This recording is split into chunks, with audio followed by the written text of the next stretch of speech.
Hall of Famer of iGaming Idol, an inductee of 2019. How are you doing today, Robin? Thanks, Per, for introducing me, and thanks for having me on the podcast. I'm great. I'm in Marbella, Spain, and during the great lockdown, we're on the 6th week of being quarantined at home, and we have just been allowed to start walking outside of the house again. So I'm feeling great. Yeah, it's interesting. It's Marbella, one of the most beautiful places and kind of the sanctuary of the world when it comes to visiting and living. But at the moment, it is not maybe the most exciting place to be. You know, we get a lot of work done these days. Everybody's sitting at home. We don't have much to do, so we're focusing on a lot of exciting work. But yeah, it starts to get a bit on my nerves to stay at home. You know, we have homeschooling. We're within the the walls of the house, and yeah, 6 weeks is a while, but it's fine. We can't complain. There's people who's having a much more hard time than I am, so I'm fine. Yeah, that's true. We were just talking before we started here that my brother lives in Marbella as well. He's a bodybuilder, my brother, and it's not the easiest time to have that profession at the moment. But he has built a home gym of water bottles, and he calls it the aqua gym. So he's trying to stay in shape, basically. You know, I'm telling him it is telling these guys it is the revenge of the introvert. So normally when I go to the boardwalk into the beach club and stuff in Marbella, you have all these great-looking dudes and girls, and like your brother, and myself, I'm with a father's tummy, and sitting at home being a nerd in front of the computer all day, but. We rule the world right now, and these guys. Yes, the revenge of the nerds. So Eirik, you are quite the profile in the iGaming industry, I must say. You co-founded GiG 10 years ago, yeah.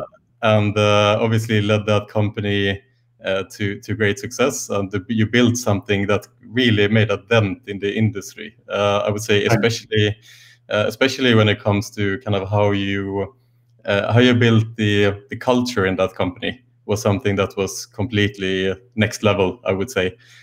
We were very fortunate to be there with you guys as well to some extent, helping with some events and stuff. So I know, how hard you guys worked on that part and so forth. And I would like to just ask you, Robin, obviously since you left the company about 6 months ago, or even a bit longer, even about 8 months ago. What have you been up to since then? So I woke up and saw the announcement on the stock exchange, and realized, that this is real.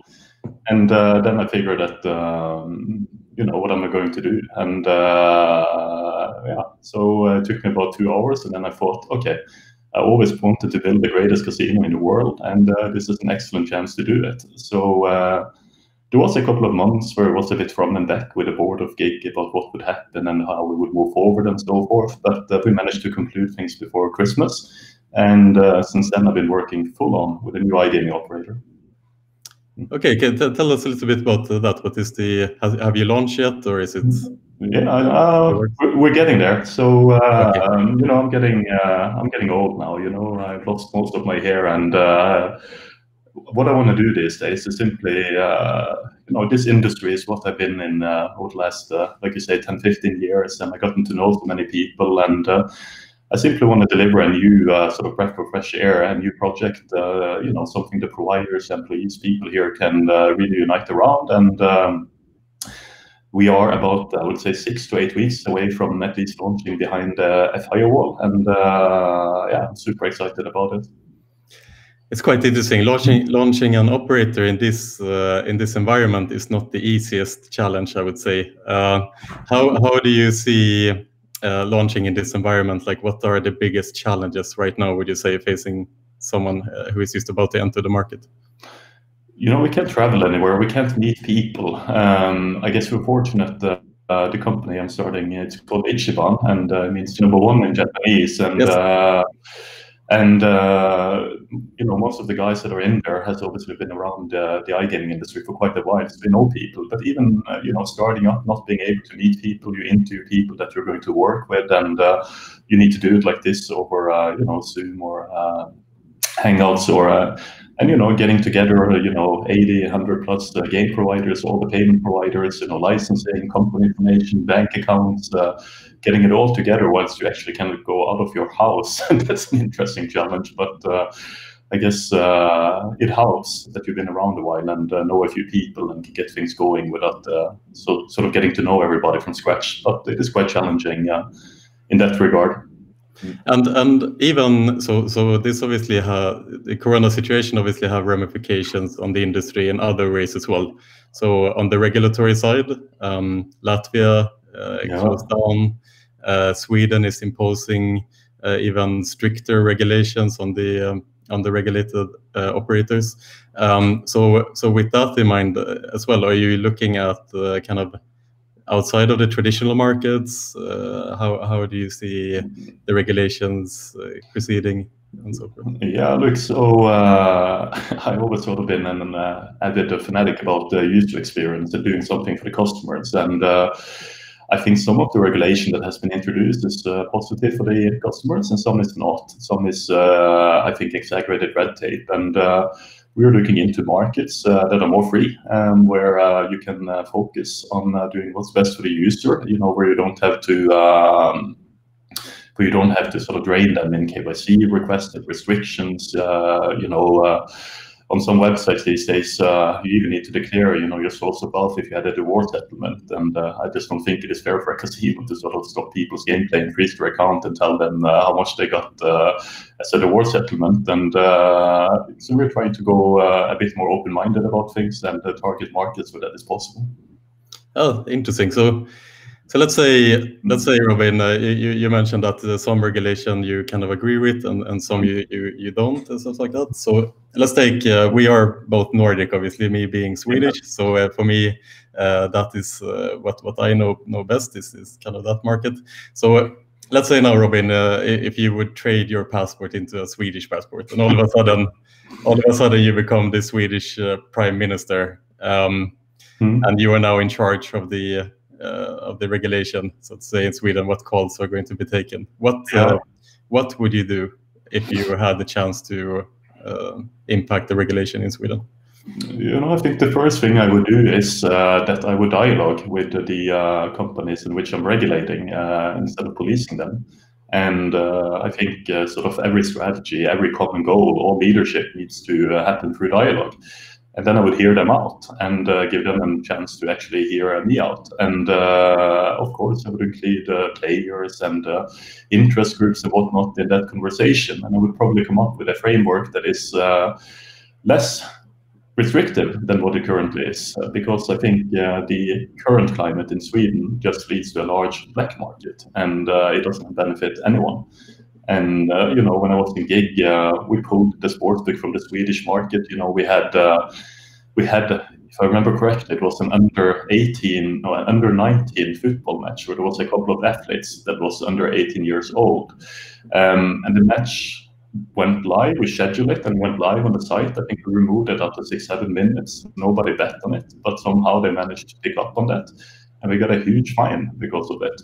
And I mean, sort of a business restricted fine. And I don't think this was the goal of the regulation. The goal of the regulation was to work together with all the players in the market and all the interest groups in the market and turn it better for everyone. And this hasn't happened yet. Yeah, I think this seems to be the unanimous kind of feeling between the people I talk to, is that they seem to not really care too much what is the right thing to do, so to say, for the industry, which is clearly to take action against the operators who are not who doesn't have the license, so to say.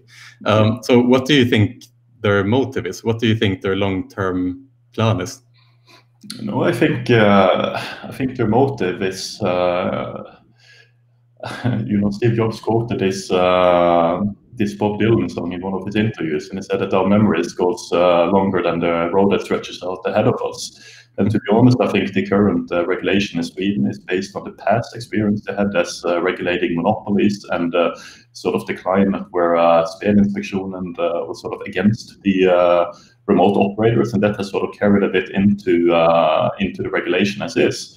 However, I think that's going to change, and as we're getting data, as we're getting experiences from the regulation that has been, I think both the operators, but also the regulator and other parties will understand that certain things need to change if the regulation is indeed going to do what it's set out to do, which is to provide consumer protection. And the current cost currently then ain't happening to the degree we would have all wanted. Do you think also there's a lot of politics involved, in the sense that the decisions that are being taken, perhaps a lot of the times, are to win points, let's say? Yeah, I won't speculate in the motives. There is mechanisms that have been established for decades, and there is social norms that has been established for decades, and there is, of course, the challenges in actually getting gambling legislation through in a country, in a market, and I think it is affecting all parties. And now that it's sort of still quite new, keep in mind that it's just over a year since we went live with the Swedish regulation. I think we're still in the sort of early days of that regulation, and I think it will change. I don't think scoring points in these things, there is nice guys around the table in every direction, to put it that way. I think it is all about just settling in with each other and realize why we're doing what we're doing. Yeah, that's true. Do you think this will kind of spill over to the other markets that are about to be regulated as well? Do you think the market will become stricter and stricter? And how come also that it's just now recently where kind of the governments are cracking down on gaming? Why haven't we seen that before? I mean, we both have long backgrounds in this industry. We never saw this before. It's what is happening in many markets now. Look, I'll tell you, so in my presentations, I very often use this chart that I'm going to try to illustrate in front of you. So if you on the vertical axis have gambling spending per capita, so per person in a country, yes. On the horizontal axis, you have digital penetration, so how much share of wallet you have online. Then you would see that the countries who have a very high share of wallet online also have a very high spend per capita. So if you look at countries in this diagram and sort of start to see some countries bubbling up to the top right, you can sort of predict when they're actually going to hit some sort of regulatory threshold, when regulators are going to wake up and say it ain't okay that the people are spending this much on gambling and we need to regulate it somehow. Of course, when people can gamble anytime, anywhere, then gambling spend will increase. Now, the problem is that what happens is typically, instead of predicting what's going to happen at a very early stage of that curve, they typically wake up when you hit the top right end of the curve and the spend per capita is already very high. And they tend to have not much time to actually react and introduce the legislation. And it tends to be a very, very difficult landscape with a lot of parties on board. And so ideally, I think that the countries that are now regulating, and I hope going forward that the countries who are regulating will sort of take more learnings and would start at an early stage of that digital transformation curve, so that when the regulation is introduced, it is more sensible for all parties and not done in such a hurry. And that's my greatest wish for regulation going forward. Will it happen? Some countries will still be in a rush and will be ineffective. I think others is taking a more interesting approach. That's cool. So it's kind of, you can kind of predict when certain markets will start talking about regulation based on the technology adoption of the population, let's say. Absolutely. Yeah, and that's why we see then the Scandinavian countries being such big markets, obviously, because we are genuinely quite technically fluid, so to say, fluent, even when it comes to the older generation and things like that. Absolutely. Do you think the industry has a role to play as well? So let's say we follow your graph, so we can predict which markets will start talking about regulation. Do you think the market has a role to play in that as well, to be early out, so to say, and communicate with those markets? Absolutely, and I think so. I'm not live as an operator, so I'm still going to use the word. If I was an operator today, then in some of these markets, I would preemptively initiate a dialogue with the customers, for instance, when you know that source of funds is on the horizon, when you know that legislation is coming, then start to proactively introduce it yourselves with the customers. So if you're in Germany and you know that a certain limit is most likely going to come in the summer 2021, then start the conversation, use the VIP managers, use the CRM managers, use the customer service, start to have the conversation with the customer already, show him the tools, instead of sort of having your whole customer database overnight wake up to a new starch reality. So I think we can do that, but I think it is also important. I always say that, my role when I was the CEO of GiG, and my role now with Ichiban, I'm serving the company first and foremost. And serving the company, you have to follow all applicable rules and guidelines. But there is other sort of organizations and actors in the marketplace who are designing these. So our job, should be to operate within the rules set out. It shouldn't be necessarily to drive it forward, I think. So. Interesting. So let's take a step back as well. So we talked a little bit about the GiG in general and your role there. So let's jump from the regulation now over to obviously your previous experience, kind of building GiG. Like we mentioned at the start, you built that company in a way which really stood out in the industry, and you really captured a lot of people's attention, obviously. And GiG as an employer, I would say at one point was by far the most sought after company to work for, and that was obviously because of the culture you instilled and how much you invested in the initiatives for the employees with nice offices, cool events and stuff like that. I'd like to start by asking you, do you think, is it a viable strategy long term to be as, how do you say, like humanistic as GiG was and still earn money to the shareholders? Bill Gates has a quote. He says that culture eats the strategy for breakfast. And sort of you start a company, you start with a vision of what you want to achieve, and then you hire a CFO. And from there, you start thinking about which culture you want to spawn to make people the most effective. You need to motivate them, of course, economically, but you also need to make sure that they have a purpose and a sense of passion for what they do and for the people they work with. And once you sort of have a clear idea of how you're going to create that culture that makes the most of the people, then you can go on to produce a strategy that these people are going to execute together. That's my take on it. Now, the first office we hired or leased in Malta was in Mosta, in the Cornerstone complex on the penthouse. And we were pretty clear on sort of being Nordic people going to Malta that we wanted a roof terrace. You wanted to be able to go out and have a chat. And, in Malta, you always see buildings in front of you, to use your long distance view, to let your mind flow, to be creative, to be innovative. And we really wanted to brought it forward from there. We moved down to the GiG building, the old Betson office, where they also had a nice roof terrace looking over to the Amsida village. And we created a restaurant in the office simply because we didn't want to have people sort of having to venture out in the streets of Jazeera and find like a local kebab place and spend an hour of their day. And we rather wanted to give them a place, where they could either sort of take the plate to their desk and continue working because they're career-minded and things to get done, or where they could meet other staff and sit and talk together in the canteen. And the landlord that I once shared the penthouse with in Mosta was in fact the person we rented GiG Beach from. And he showed me his plans. Alex Montanaro is his name, great guy. He showed me his plans once and explained sort of how he had his vision of what was then called the Michaela Business Center. And he said that what I thought about it, and it looked beautiful, and we sat and looked at the sketches and talked about it. And back then my company was 20 people or so. And a year, 1.5 later, I said I might need a penthouse in that building, Alex, because I want to create a very good space, and we're growing. And ultimately, we ended up taking the whole building.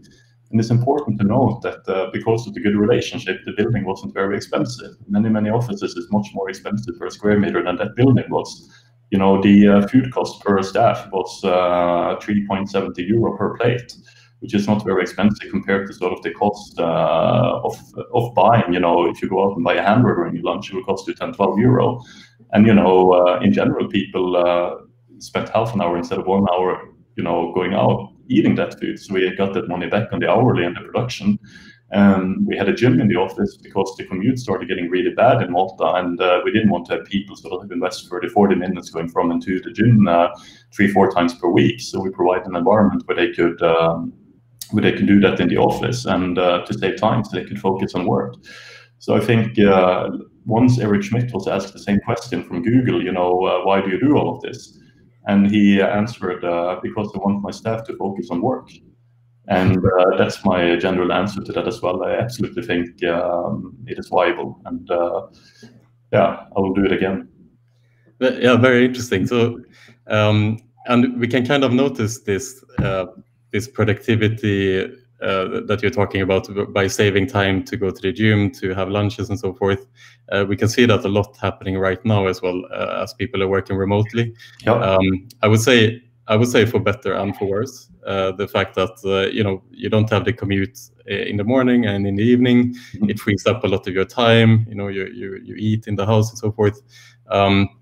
It also makes it a little bit more difficult to kind of switch off from work as well when you work from here. But in general, I completely agree with you in that sense that an optimal office space should kind of be a time saver as well.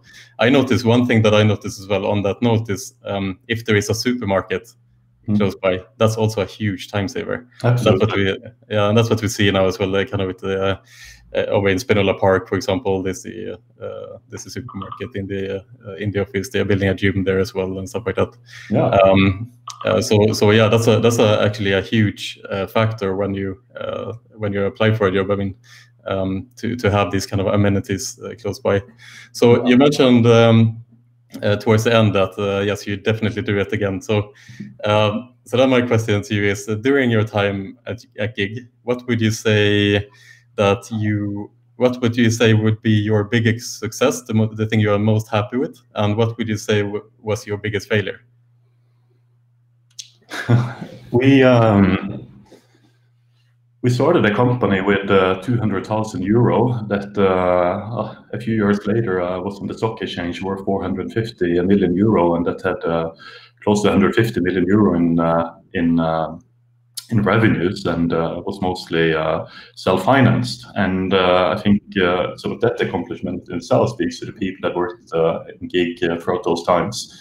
On my end, sort of as captain of the ship, if there is something I regret, it is that if you go back to sort of 2017, we had just acquired a company called Vetted Group at the time, and there was so they had an inspection with UKGC, and I attended that in that sort of audit call with the Gambling Commission, and a lot of companies was going through exactly the same. And later on, MT Secure Trade, you know, the company that I had founded, that did risk and guts and these things, also had to go through the same audit. And I got completely shocked coming into that conversation, because I was used to speaking with regulators, even the UKGC, in sort of a let's figure this out together way, and with good intent. But in that call, it was very clear that was a strong hostility and sort of very policing attitude. And I went home from that call and was up thinking all night, and went to the board you know, a week later, and after having talked to the compliance team all week and explained that we're entering a new reality here. And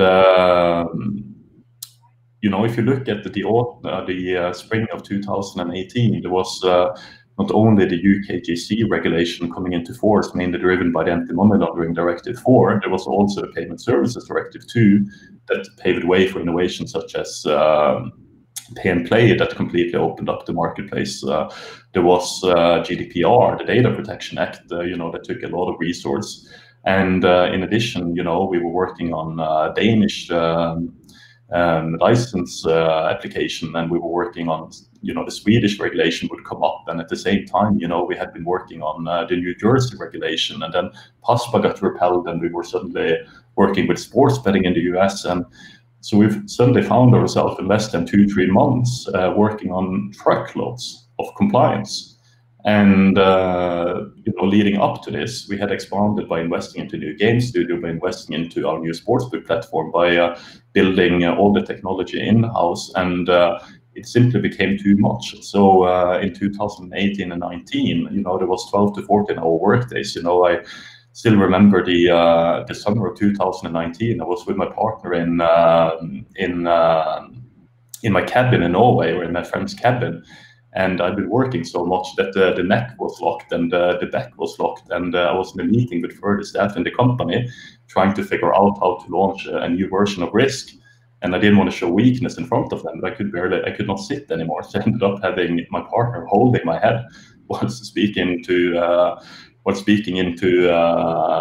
laptop after having disabled the camera, and it was so much work back then. And if I were to do something different again, it was that I would have paid closer attention. The AML4 paper came in 2015. GDPR was out there. We didn't pay enough attention to it, I think, in 2017. And I would have started that earlier and had less projects going with GiG. And that said, I think we pulled through in many ways. It was a lot of hard work from a lot of people. I could have lifted up many people in the management in the company that worked their socks off in GiG at the time and had similar experiences. But that I would have done over again. Yeah, interesting. It's a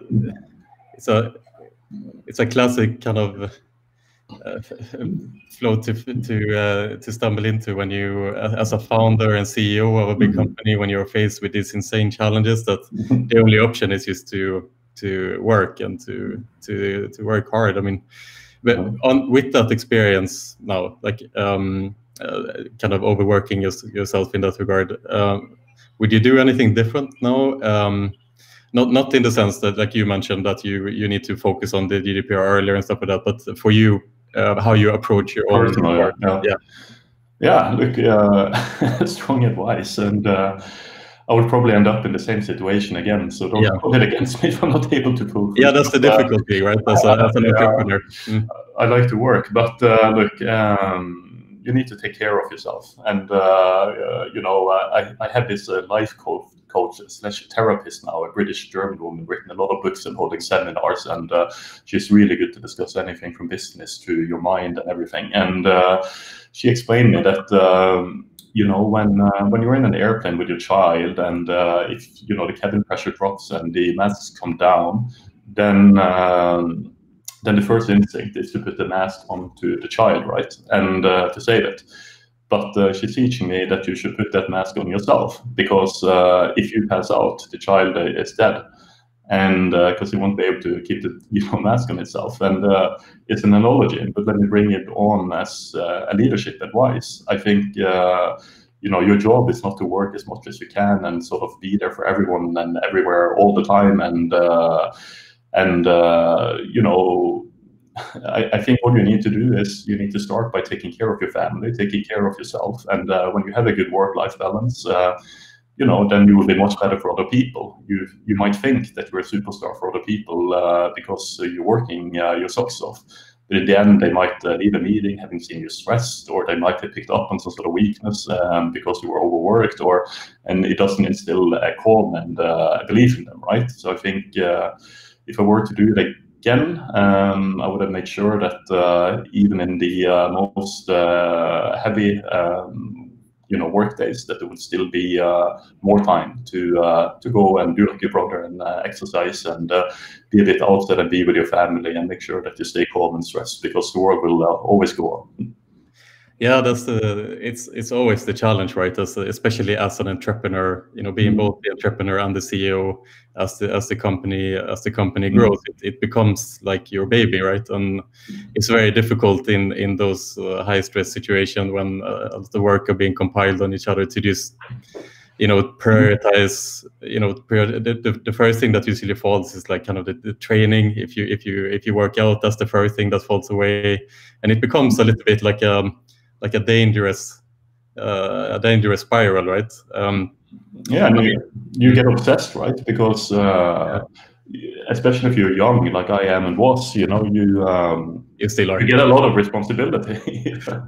Let's see, but you get a lot of responsibility. You know, you're sitting there with the market capitalization. When it's going good, people are thanking you for making a millionaires. When it's going bad, then they're sending an email saying that I'm getting divorced because of you. You know, like you have a lot of responsibility, and that can easily turn into selfishness. You know, you start to be oriented about yourself because you have this responsibility.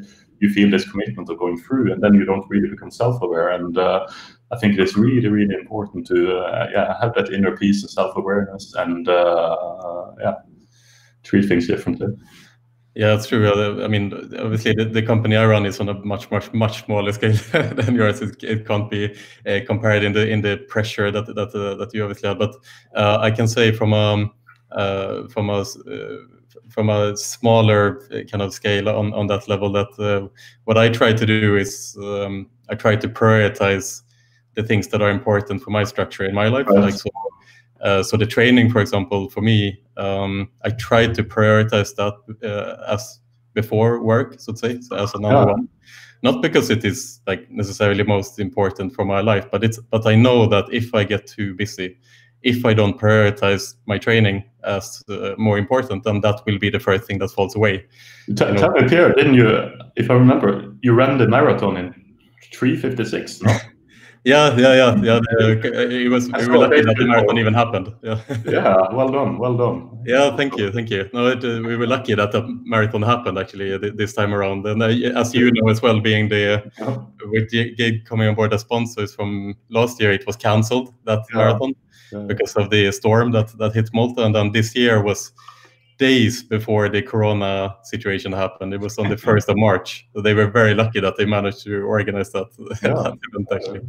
Yeah, but I ran it it was a good race, and that's like I said, that's an important part for me to keep my mental health going, and even though work takes up most of the space in my head, I really force myself to take that kind of 40-45 minutes, an hour per day, and just get the work done. And I know that is something that is beneficial to my work long term as well. So that's kind of how I approach it. You know, Ruben, we have an interesting question here actually from one of our listeners, from Carolina Pelke, who is actually one of the speakers of our digital conference next week with iGaming Next. She is asking about the summit with Steve Wozniak that happened in early 2018. He said it was an epic event, and I must agree. Not only because we were helping with that event, but it actually was a really groundbreaking thing that you guys did at that point. Can you talk us through that a little bit? What happened for the ones who doesn't? Yeah, sure. And if this is Carolina Pelche, that used to work with Leo Vegas. A shame we never got to work together. I tried a few times to get people to get on board in GiG, but let's see what can happen in the future. Yeah, it was a fantastic event. I got the credit for it, but we had a fantastic comms and events team, and it was Natasha Gowans in the comms team that actually reached out to Steve and got him on board. But I got to do the whole interview and everything, and it was completely awesome. So like, I'm obviously an Apple fanboy, I use all their products, and I've been reading a lot of books and seen every video from these guys, and knew the whole story. And you get a bit starstruck, right? Because of a person that's been part of building such an awesome company. And the first thing that happened, I remember, was when we had a conversation prior to actually confirming that we were going to book him, and he wanted to meet me, and we need to meet him, of course. And we were told by all these agents and everything, it's a strict timeline. You only have 15 minutes to speak with him and everything. We ended up sitting chatting, for 1 hour and 20 minutes or something on the phone about everything with all these agents and people, that sat around that were just muted. And we talked about, homes that the community grew up in, and philosophy on tech and all of these things. And it was completely amazing. And the other thing that really struck me with him, which perhaps not many people know, is that he actually survived an airplane crash. As a part of sort of that experience, he has a rare disease. He lost the ability to recognize faces. So after So after the crash, he can't recognize faces anymore. So so he recognized by listening to you. So he becomes very perceptive of listening to people, and you notice that when you speak with a guy, what a good listener he is, and what and that what a great guy is. And I think it was also awesome to see how many people came to the event. And we talk a lot about iGaming and these things, but I think that event was about more than iGaming. It was also about software and the technology and sort of what that can do for people, and to be able to be part of that and bring it to Malta, completely awesome that GiG managed that. Yeah, that was a great event, and when that happened, it was, even for Malta as an island, it was a big happening, because having someone like Steve Wozniak visiting Malta itself is not something that really had happened here before. So even in that regard, like, you guys really were the innovators and drivers in even kind of bringing the whole entire island forward. In that regard, there were politicians involved. There was a lot of media coming to the island because he was here, and so forth. So that was really an event that made a big impact. And I would also like to commend you for that. That it was something that gathered not only GiG but the entire industry. Yes, of course.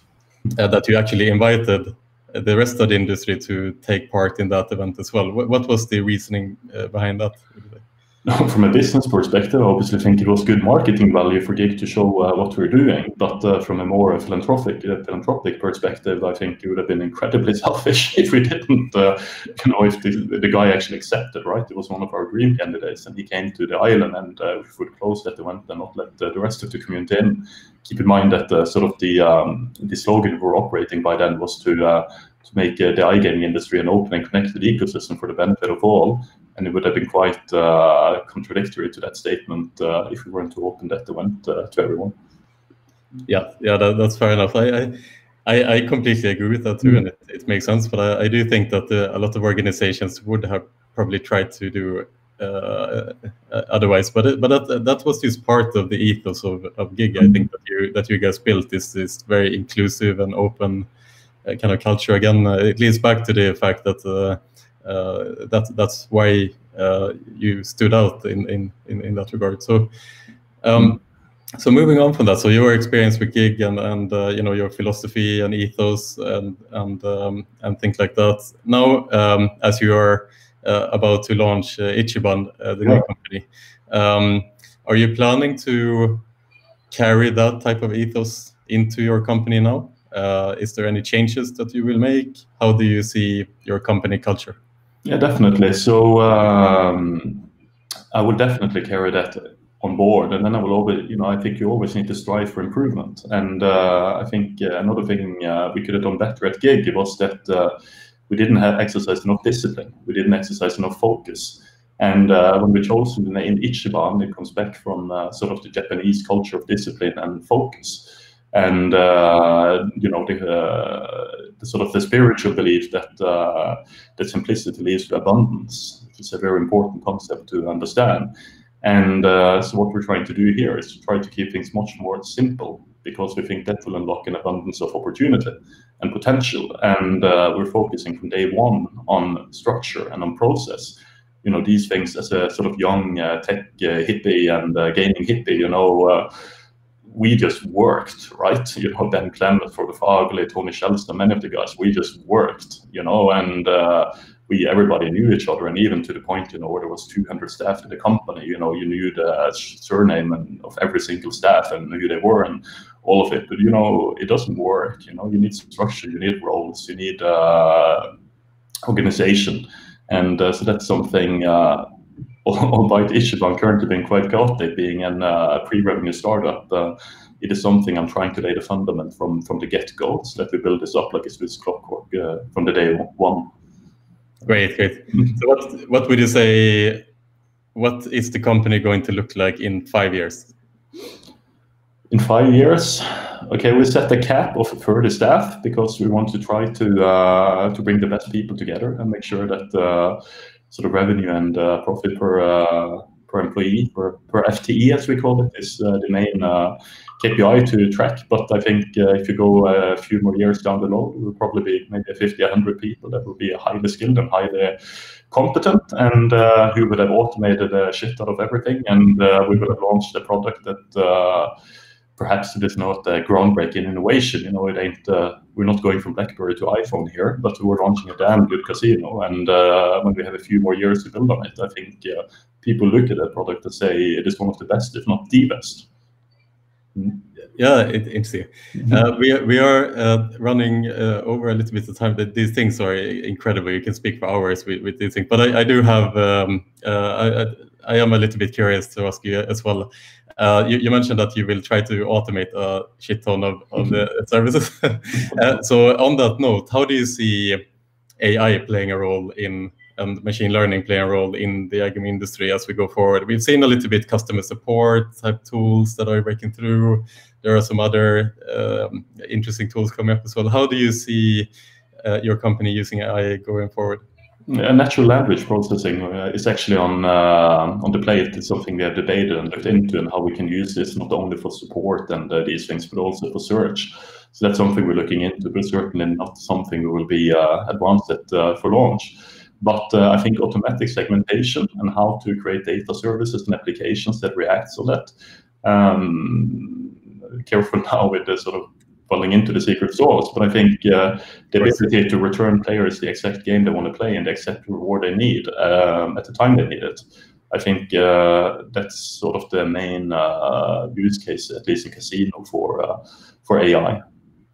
Yeah, I agree with that too, and I think one example to bring up is Netflix, for example.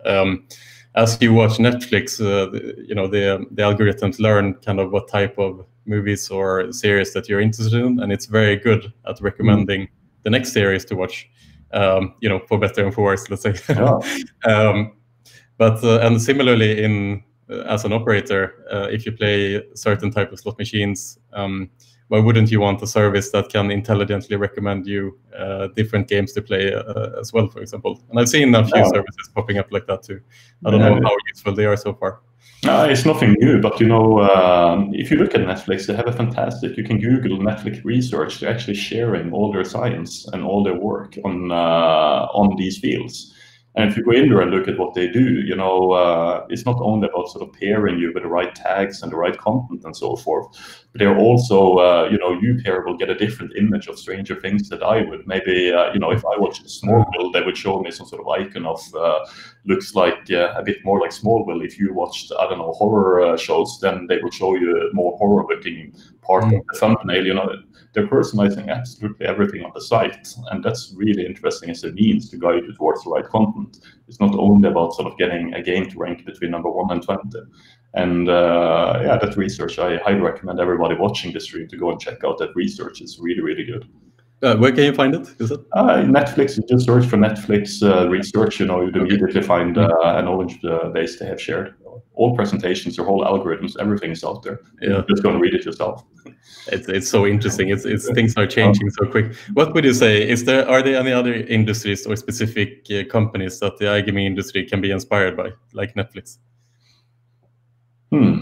Yeah, look, I take okay. So I usually say that, you know, people ask me, you know, why would you launch a casino in 2020? And I typically tell people, you know, if you think about every e-commerce vertical, say you have accommodation, you know, you have Airbnb, you know, for streaming and Netflix and so forth. If you were to rate sort of how state-of-the-art digital consumer-friendly those apps are between 1 and 10, in every single vertical, you'd probably answer a 9 or 10, right? I at least say, you know, both Netflix and Airbnb is between 9 and 10. Now, if you come to casino, throwing a cold shower down my own neck because I've been part of this industry for 10 years, I wouldn't rate any product more than a 6 or a 7. And that means that we have a lot to learn from other industries. And, you know, you can look at the likes of Revolut and how they do the KYC and in general, how they build trust as a bank, which is something iGaming needs tremendous sort of amount of learnings of how to build trust with the customers. But yeah, I think if I were to mention two, I would say Netflix and Revolut as two companies you can be really inspired by as a casino. They handle both the payment and sort of the content side. And well. Revolut is an interesting interesting example because they made banking fun. I guess that is kind of they made it user friendly and fun, which is what our generation is looking for. So is it those kind of terms you mean when you mention Revolut? Yeah, I think they did, and I also think they made it so easy that anybody could do it. You know, and you know, I was just doing a payment run here, and you know, I had to log through 3 different banks for 3 different reasons, and you know, making I think I did 12 or 13 payments in Revolut took me you know, a few minutes. And making the similar amount of payments in a competing local Maltese bank took me, you know, I was logged out 2 or 3 times, and you know, they just stood down. They're miles ahead, and I think we need to learn from that in the gaming industry as well. We make things far too complicated. Yeah, and I think as well that Revolut is a great example of a company who managed to innovate in a heavily regulated market as well, in an industry. It proves a little bit, because I think what is on a lot of the organization's mind right now in the iGaming industry is how do you even have time to think about innovation with all the compliance and regulations that changing and so forth all the time right now. And I guess the company who can break through that, who can innovate right in this day and age when it's so difficult to focus on that area, maybe that is the company who's going to win. Absolutely. Is that Ichiban? Yeah, for sure it is. Yeah, no, absolutely. It's like a single word answer. You know, it's the core of how we're thinking, that if we can use all of that regulatory quagmire as an opportunity to turn our processes into a Swiss clockwork, then we can get the edge on sort of innovation pacing. And as I said, we don't need to do a groundbreaking innovation. We just need to do to be known for incremental innovation and doing everything a little bit better and a little bit faster, and then we win. And this is what I want to deliver to the fielders and the customers and the suppliers and everybody in the industry. Fantastic, Robert. What a great way to end this today. The world domination begins again. No, we're just having fun. Sure, okay, thank you. Yeah, thank you so much, Robin. And it's really nice to catch up with you. I hope everyone enjoyed this conversation, and have a great rest of the day. Take care. Likewise. Thank you. Thanks, guys.